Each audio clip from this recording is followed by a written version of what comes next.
Suge Knight is facing a murder, threat and robbery charges in 3 separate cases. The former rap mogul was in court yesterday to set a trial date for the murder charge. Marisa Gerber of the Los Angeles Times, a few minutes later, during a separate hearing in the criminal threats proceeding, another judge asked Knight to return to his courtroom in May.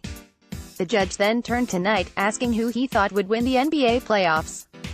At this time, Knight said, before the judge cut him off, saying he wanted a once-and-for-all answer.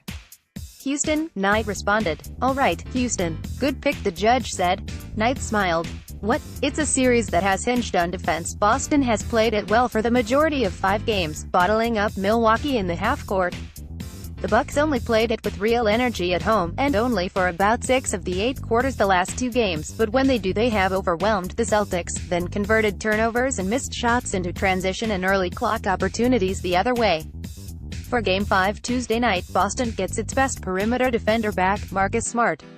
He has been out since before the playoffs following thumb surgery last March. Boston Celtics, at Celtics, April 24, 2018. Stevens, via NBC Sports Boston, he hasn't played in 6 weeks, so it's hard to say how much time he will get, but will certainly play. Stevens said there would not be a minute's restriction on him, but added that the fourth-year guard wasn't going to play 35 minutes. Smart is a very good perimeter defender, who is very physical and usually assigned to the other team's best guard, or wing, depending upon the matchup. When Smart was on the court this season, the Celtics allowed less than a point per possession and were 3.6 points per 100 better defensively than when he sat. Smart likely will get time against Eric Bledsoe and Chris Middleton of the Bucks. Just his presence brings needed depth to the Celtics in what is a critical Game 5 in a series tied 2-2. Last month, Anthony Davis said he heard DeMarcus Cousins planned to re-sign with the Pelicans. Cousins was out of torn Achilles, and New Orleans was rolling with Davis playing more center. But New Orleans' ceiling looked higher with Cousins, and Davis made clear he wanted to keep Cousins, in itself a big deal. More important than keeping Cousins is keeping Davis, which requires keeping Davis happy. Then, the Pelicans swept the Trailblazers, becoming the lowest seed to sweep a first-round series.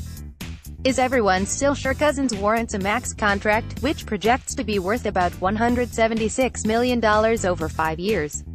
Zach Lowe of ESPN, the Pelicans have broached internally the idea of offering Cousins a 2- or 3-year deal at less than the max, per sources familiar with the discussions. "I would not expect that to go over well with Cousins' camp. But the Pelicans have the dual leverage of winning without Cousins and a tepid market for him. Only a half-dozen or so teams have max-level space this season, and most won't pursue Cousins at that level, sources say. I wouldn't be surprised if the Pelicans leaked this to test the waters. Word will get back to Cousins, and they can gauge how strenuously he objects. If they want, they can deny ever considering this and try to avoid offending Cousins. But New Orleans has leverage. It will be a tight market. Many of the teams with significant cap space are young and rebuilding, and they won't want Cousins' attitude. Even teams ready to win might not bring him into the locker room.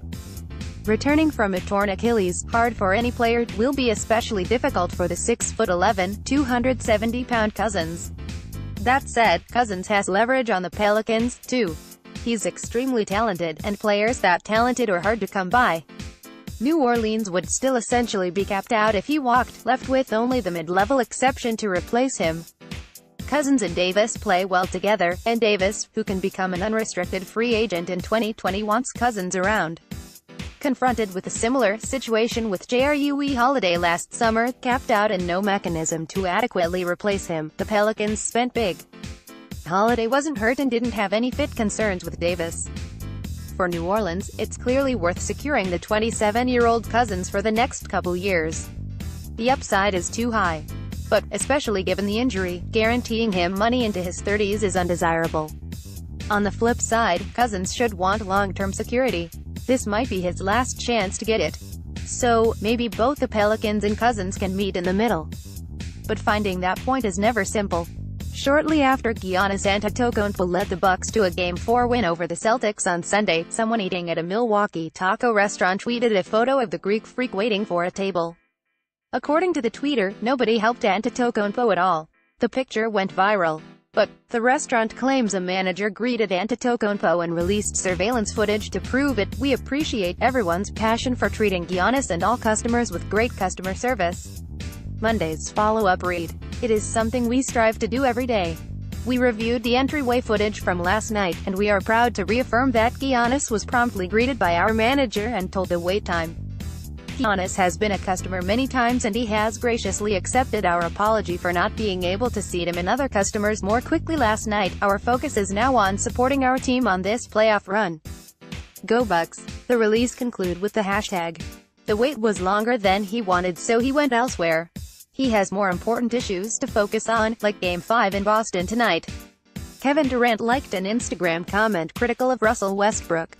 Here we go again. Royce Young of ESPN. Kevin Durant tells me it was a total accident that he liked a comment on Instagram about Russell Westbrook. Was just an honest mistake. Royce Young, at Royce Young, April 23, 2018. I'm not inside Durant's mind. He could be lying to cover another burner Instagram snafu. But I tend to believe him. It's easy enough to accidentally click like, and the greater context is on his side. Durant has always tried to downplay a feud with Westbrook. Even at the personal rivalry's peak, Durant just seemed as if he wanted Westbrook to like him. So, it's nearly impossible to believe Durant, even for a button-pushing moment, wanted to publicly slight Westbrook. But maybe Durant wanted Kyra Zoltan or some other alter ego to do so. Maybe, as beaten down as he looked by the controversy over those deleted tweets last summer, Durant didn't learn his lesson and still uses burner accounts. I certainly wouldn't rule that out. Again, though, this would be a weird message. Last summer's deleted tweets praised Westbrook while slamming the rest of the Thunder. Durant was going to have a burner account take the opposite stance now.